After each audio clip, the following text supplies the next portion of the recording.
Welcome back to Statesman Standouts. I'm Paul Bontrager, your host, and today I'm joined by the President of SGA. He is a senior here at ISU, and he is a mechanical engineering technology major. His name is Jackson Zeis. Jackson, how are you doing today? Doing great. It's a little cold outside this morning, so my face might be a little red, but overall doing good so far. All right, and Jackson, as the president of SGA, I'm here to talk to you today about the cool stuff that you're doing on campus. Does that sound all right? Sounds great. Awesome. So I want to go back to about a year ago when you started running for president of SGA. What made you decide to run? I think the biggest thing was, as a lot of influential people told me, if I see change that wants to happen, be the change myself. And I saw things that I wanted to see differently on campus, or I saw maybe programs that were lacking here at Indiana State, and I decided if I wanted to be the change, then may as well go do it myself. Okay. What was running a campaign like? It was very time-consuming. It started all the way around late January, early February, and it was pretty much every night after class I was out at different student orgs, Greek orgs, really anywhere I could, getting my face out there so that people not only knew who I was, but a lot of students didn't know what student government is and what we can do for this university. And I really made sure that I spent every free second I had during the campaign season, which was about a month, just putting it out there, not only what I can do, but what SGA can do for our students. Awesome. Okay. What would you consider to be some of the biggest challenges that you faced when running? I think the biggest challenge, honestly, was time. I can't add more time to the day. And on top of, being a full-time student, I was working a part-time internship at the time. And I think just managing my time was probably the hardest part. I learned a lot about my own time management skills and just how to manage different appointments. And me and my vice president, figuring out how to work as a team was probably the hardest part, just that time. Okay. Now, outside of winning the election, because obviously that was the biggest victory you got, what would you consider some of the high points or some of the biggest victories of your campaign? I think, honestly, was just getting the word out there of what student government is. Student government, not even just on our campus, but across the nation, can have a very cliquey type stigma around it.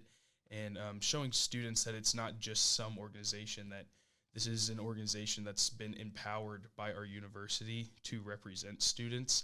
And I think the biggest victory that I had was showing all the organizations that I went to across campus that as an organization, SGA is empowered, and we hopefully made our fellow students empowered as well.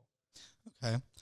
Going off of making students feel empowered, when you were campaigning, you said that you wanted to show the rest of the student body that there are amazing students all over campus that want to make an impact as much as I do. What have you done as president to accomplish that goal? I think one thing that we do is we do a Sycamore Spotlight. We highlight a member of our executive staff, which is the several directors that are on our executive cabinet, every month in our SGA newsletter that gets sent out. And then we also do a student org spotlight every month. So last November, Indian Student Association did their Ute Salve event, or Indian Global Night. And we thought that that was a great event. I loved Indian Global Night. It's my fourth year going to it, and I loved it. And I think that initiative alone has helped us really show what Sycamores are doing across campus, as well as anytime the university reaches out to me for input or different student perspectives, I always make sure to extend those opportunities to other students so that they can also get involved, so that the university administration isn't just seeing me or my cabinet, they're also being able to see students I have classes with that are completely unaffiliated with student government, and grant them the opportunities that I have also been given. So it sounds to me like a lot of your job as president has been getting other people to help you work on tasks rather than doing everything yourself. Yeah, that's something that I've really struggled with all throughout. Really, honestly, my education is I was always kind of that guy that just did the whole group project. And this year I really learned a lot about myself, about delegating to my staff. And I think that's been something that is really my biggest growing point, has been learning how to delegate stuff and show that, it doesn't have to be done my way for it to get done the right way. And I think that's been a great success of our administration. Yeah, and I do think that's a hard thing to get over, not wanting it to be my way or the highway, because, you are in a role where theoretically you could do something like that, but, leaders who do stuff like that or think that way won't get a lot done. Yeah, it's definitely been a great growth that I've had. Okay. You ran on a platform of 3 points: accessibility, amplification, and advocacy. Through each of those points, what do you think you've done and what do you think you've achieved to kind of further those goals or those points? Yeah, I think in each one of those, we've had very large, capstone projects in each. So in our amplification one, our biggest one is our student newsletter that goes out that we send through the ISU Today every month. I think that's been a great way to not only amplify SGA's voice, but amplify the voices of students and student orgs that may not get, the face time that myself or my vice president would. Under accessibility, that one was kind of more of a unique platform, and we definitely, it wasn't accessibility in the way that you'd think of ADA accessibility, more of making our campus more accessible and our community more accessible. And we had what we'd call our student discount card, and it was something where myself and my staff, we went and approached businesses over the summer and basically asked them, hey, do you guys offer student discounts? And ones that said they did, we asked for their permission to put them on the back of a little plastic card. And at the beginning of the year, we handed out those cards to all our students in hopes that it would make our community more accessible to students, to where they felt like Terre Haute was their home and not just Indiana State. And then under advocacy, our biggest point has just been setting up monthly recurring meetings with our university administration, as well as having what we call the Sycamore Speak Up Hub. And under Sycamore Speak Up, it's a form that's submitted on our treehouse, where if students are having any issues that aren't crimes or aren't Title IX related, they can send them into this hub, and we will answer them as the students that have been empowered by the university to act on their behalf and really serve our students the best way that we can. Okay. I want to talk a little bit more about those discount cards, because when I was researching you, getting ready for this interview, I did see a lot of videos that you guys had put out about those. Was that successful? Did you get a lot of buy-in from the student body? Yeah, we bought 1,500 of them at the start of the year, and I think we handed them all out in less than a month.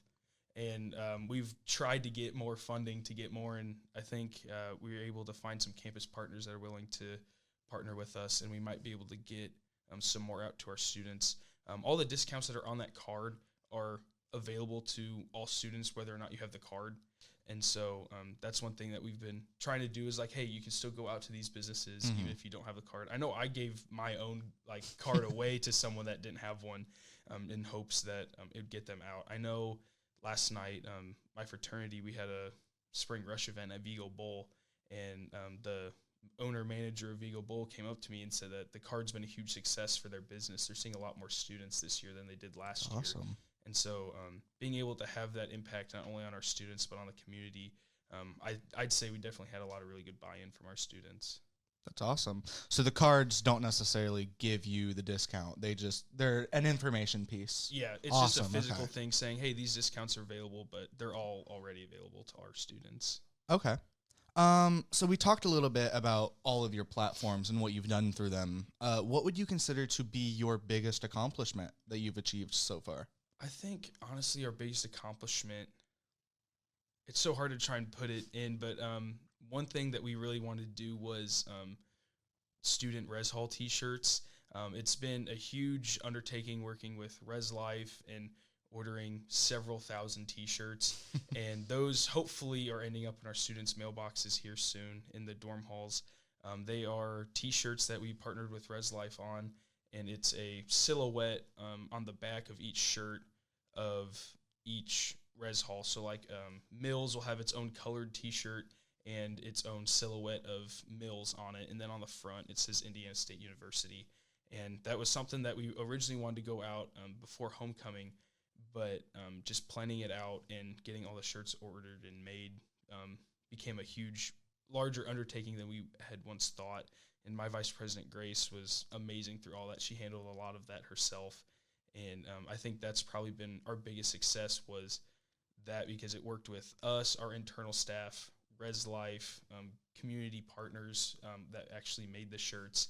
I think being able to work with that many people all at the same time was a huge undertaking, especially for her and I, who are full-time students. She's got other jobs outside of this, and I think that's something we're the most proud of, is being able to do all that. And you said those will be out soon? Yeah, there's they were put in envelopes last I checked, and they should be hopefully ending up in students' res hall mailboxes.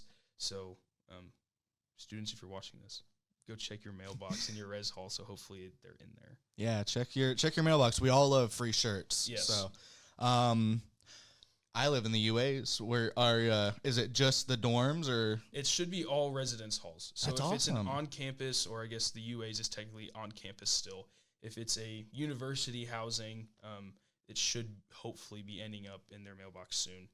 Everyone should have got a text sometime last semester that said, like, send a text, like, text this number back with your shirt size or whatever sent from Res Life. And so hopefully students replied to it, or somehow their shirt size was grabbed another way. Hopefully they'll end up in mailboxes soon. They were getting bagged up by Res Life staff over break, so all right? should be there soon. So everyone, check your mailboxes. Don't let them get stuffed full of T-shirts. Yes. All right. You only have one semester left here. I mean, we're already into that semester. What do you hope to accomplish in your final semester here? One's graduate. I think that's the biggest thing I want to accomplish, but also just leave my legacy. Every person that has ever walked on this campus has left a unique footprint, some larger than others. And I want my footprint to be that I left a legacy of serving. I want to leave Indiana State making it a better place than when I came in. I know coming in during the height of COVID, it was a very unique time to be in education.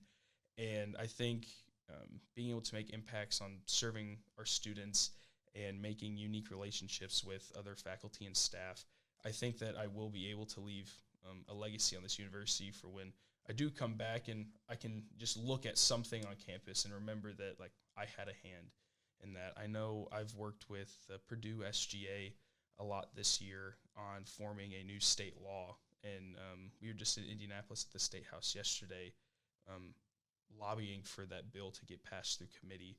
And so it goes on the Senate floor on the January 23rd. So I think that's my biggest legacy point I'll be able to leave, is a state law change.